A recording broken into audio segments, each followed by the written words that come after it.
Two young, beautiful students from Argentina set out on the trip of a lifetime across South America. But just days later, they vanished without a trace. 3 days after that, their bodies were found in plastic bags, bound, mutilated. What started as a vacatio turned into a global outcry. Their story went viral, shook 2 nations, and became one of the darkest, most baffling cases in South American history. What really happened that night? And who's still hiding in the shadows? Maria Jose Coni was 22. Marina Menegazzo just 21. Best friends from Mendoza, Argentina. Smart, kind, always smiling. Maria studied economics. Marina was training to become a speech therapist. In their free time, they helped the homeless not out of obligation, but from the heart. Volunteering wasn't a chore, it was who they were. Everyone who knew them said the same thing. They were pure light and inseparable. On January 10, 2016, they packed their backpacks and set out with 2 friends on a short trip. A break from studies, a plan they'd mapped out carefully. South America, Ecuador, Peru. On social media, everything looked perfect. Smiling faces, ocean views, new cities, new memories. Their trip seemed like a dream. On February 13, 2016, after a month on the road, the group split up. 2 friends headed back to Argentina. But Maria Jose and Marina stayed behind in Ecuador. It wasn't a last-minute change. They'd planned to stay a little longer, just enough time to see a few more places before going back to class. They returned to where their Ecuador journey first began, Montañita, a small coastal town where every day feels like a celebration. Beaches, music, backpackers from all over the world. Maria and Marina didn't want to rely on anyone, so they did it their way, selling food on the beach to cover their stay, enough to keep the dream going. On social media, everything looked like paradise: sunsets, smiles, ocean waves. To the outside world, they seemed happy. Their time in Montañita was coming to an end. They were set to leave on February 22nd. Everything was planned. From the beach town to Guayaquil, then a flight to Lima, where friends were waiting. Next stop, Chile, and finally home, to Mendoza. The tickets were booked. The route was clear. They were just days away from making it back. February 22nd, morning. Maria and Marina call home. Everything's calm. They're getting ready to leave. Later that day, another message. They planned a hitchhike from Montañita to Guayaquil. They said someone had stolen their money. Family offered to send help, but the girls declined. "We've got it under control." Before signing off, they warned they might be out of contact for a few days. Their families expected to hear from them in Lima, or at least before the flight. But that message never came. Sometime after noon on the 22nd, they went silent. Forever. February 25th, their flight from Lima departs right on time. But Maria Jose and Marina never board the plane. By the 26th, their families are waiting back home. Nothing. February 27th. Panic sets in. Marina's sister is the first to raise the alarm. She posts a photo of the girls smiling. "My sister and her friend went missing on February 22nd in Montañita. Please share." The post spreads like wildfire. Even the president of Ecuador responds. "Police are investigating. Hug your parents, and the parents of Maria Jose. All of Ecuador is with you." Their families try to get answers. Did they board the flight? Did they cross the border? But the airline won't speak without a court order. And the border agents? Silent. No records. No sign. That's when it becomes clear. The girls never left Montañita. Whatever happened happened before. And while officials stall, the internet explodes. 2 missing girls. 1 terrifying mystery. And 2 nations united in the search for truth. February 25th, Thursday. In a patch of overgrowth near the beach, the body of Maria Jose is found. Just 200 meters from the shoreline. 3 days later, February 28th, Sunday, another discovery. Only 40 meters away, it's Marina. And that's when things get even darker. How was her body missed? So close to the first? Too many questions. Too many inconsistencies. and this was only the beginning. To determine the exact time of death, an autopsy was ordered.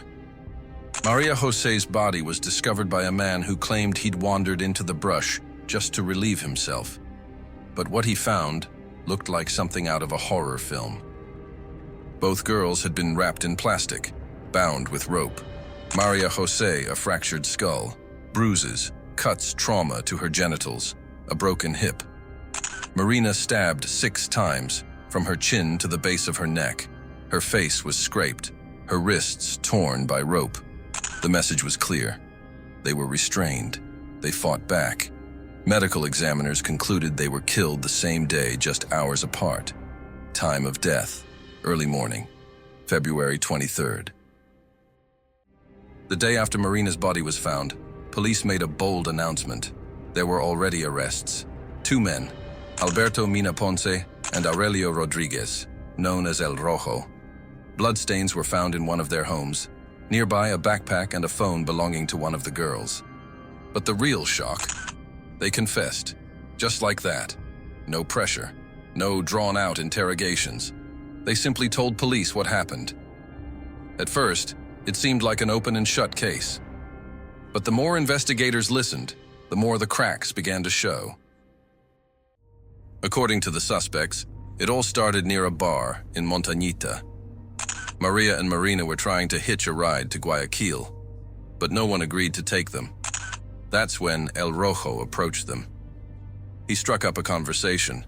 The girls, he claimed, said they'd been robbed, left with no money and nowhere to spend the night. El Rojo offered a solution. They could stay at his friend's place, Alberto Mina Ponce. It was close by. The owner lived alone. It was safe, or so he said. He called a taxi, took them to the house, and according to his story, locked the door behind them. Then the 2 men left. Back to the bar. They got back in the middle of the night. The girls were still there.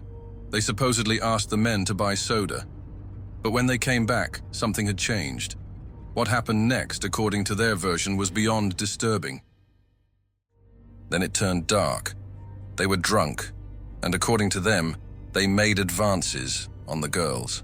But Maria and Marina were sober, and they said no. They resisted, fought back. That's when the nightmare began. First, Maria José. Mina Ponce admitted it.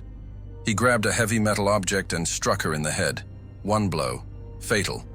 Then a scream. From the next room, it was Marina.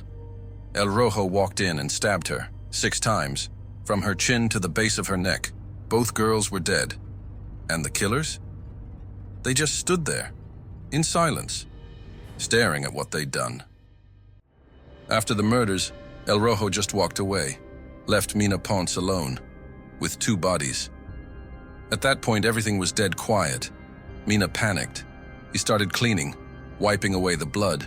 Then he wrapped the bodies in plastic, tied them up with rope, and wheeled them out on a rusted cart. First Maria José, then Marina.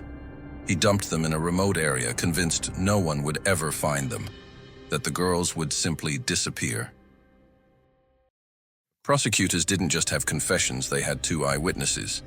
2 people who didn't know each other, but told the same story. The first was the owner of a small local bar. She said it was around mid-afternoon when she saw the 2 girls outside, tired, asking strangers for a ride to Guayaquil.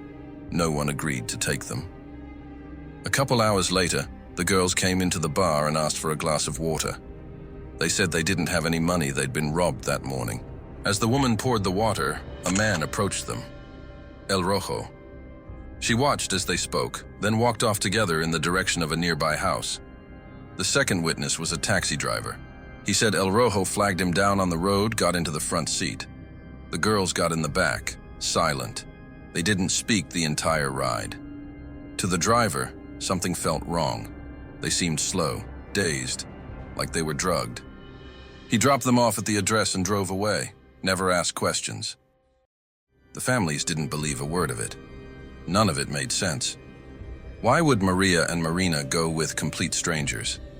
Why not ask for help from other Argentinians, and there were plenty in Montañita? Why say they had no money when they had credit cards? Here's the key detail. Just a day before the murders, Maria Jose withdrew cash from an ATM just steps from their hostel, so they had money. They could have paid for a room. They didn't need to follow anyone home. And then came something even more disturbing. The brother of one of the girls visited the house where it all happened. He saw used syringes on the floor. But when he asked police about them, they were gone. No photos, no evidence tags, no report. The investigators claimed they didn't see anything. That's when the family knew. These two men, they weren't the masterminds. They were pawns, a cover-up, maybe for something darker. Human trafficking, corruption. Whatever it was, the truth was slipping further away. The investigation wasn't over. A second autopsy was ordered along with a full toxicology report. And that's when things started falling apart. The suspects began changing their stories, constantly. Then, out of nowhere, Mina Ponce retracted his confession. He no longer blamed himself or El Rojo. Now, the killer was someone else, a Venezuelan drug dealer known only as El Chamo. Police tracked him down.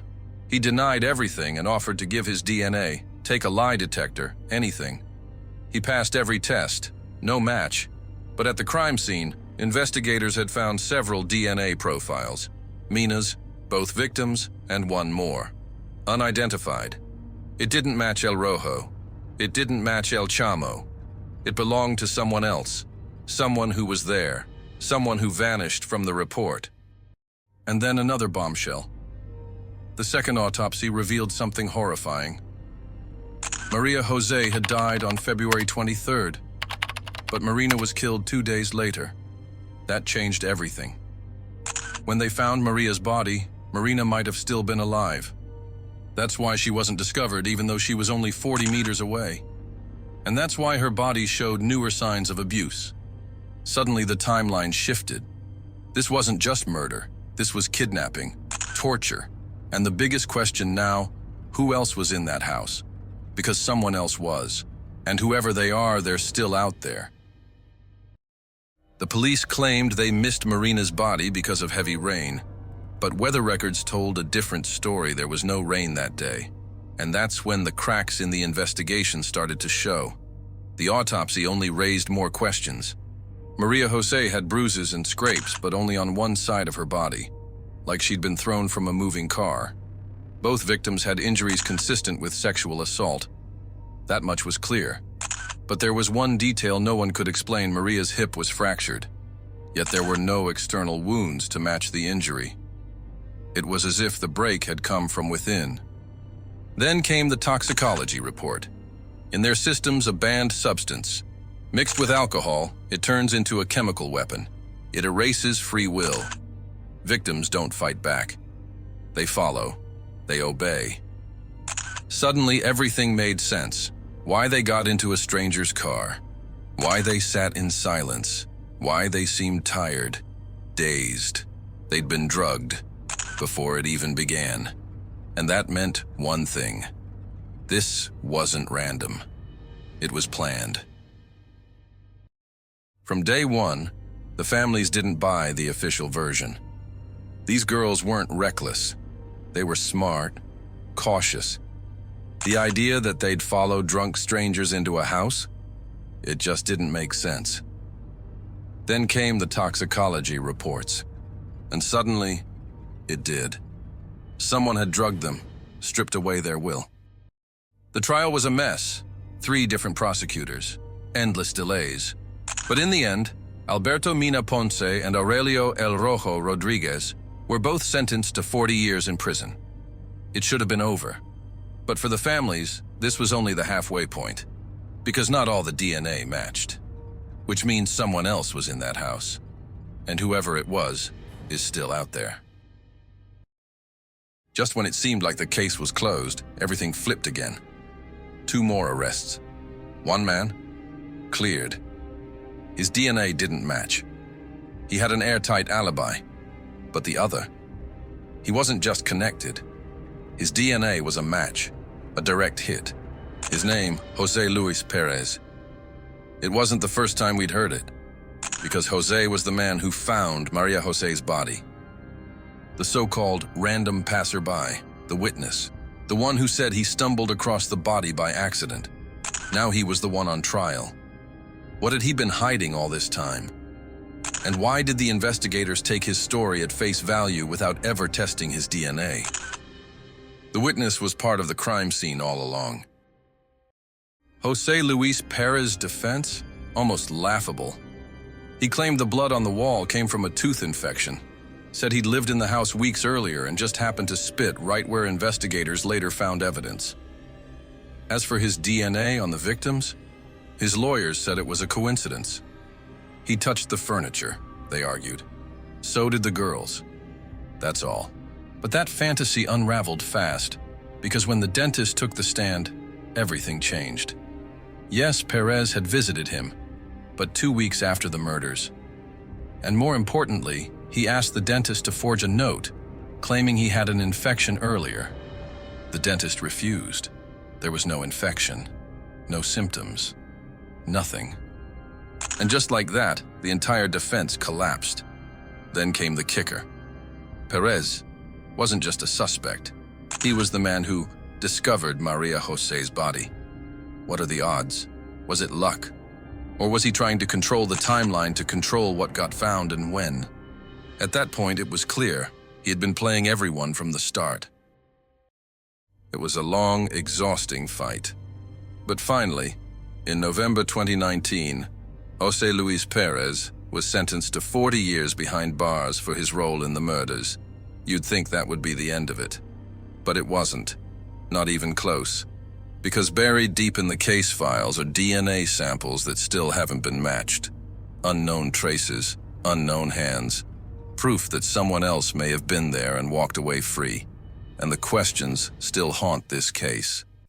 What really happened that night, February 23rd? Why did one girl die almost immediately while the other suffered for 2 more days? Who else was in that house? Was this all planned from the start? No one knows for sure. But the families of Maria José and Marina Menegazzo are still fighting for justice, for truth, and for the world to remember 2 young women set off on a trip of a lifetime but never made it home.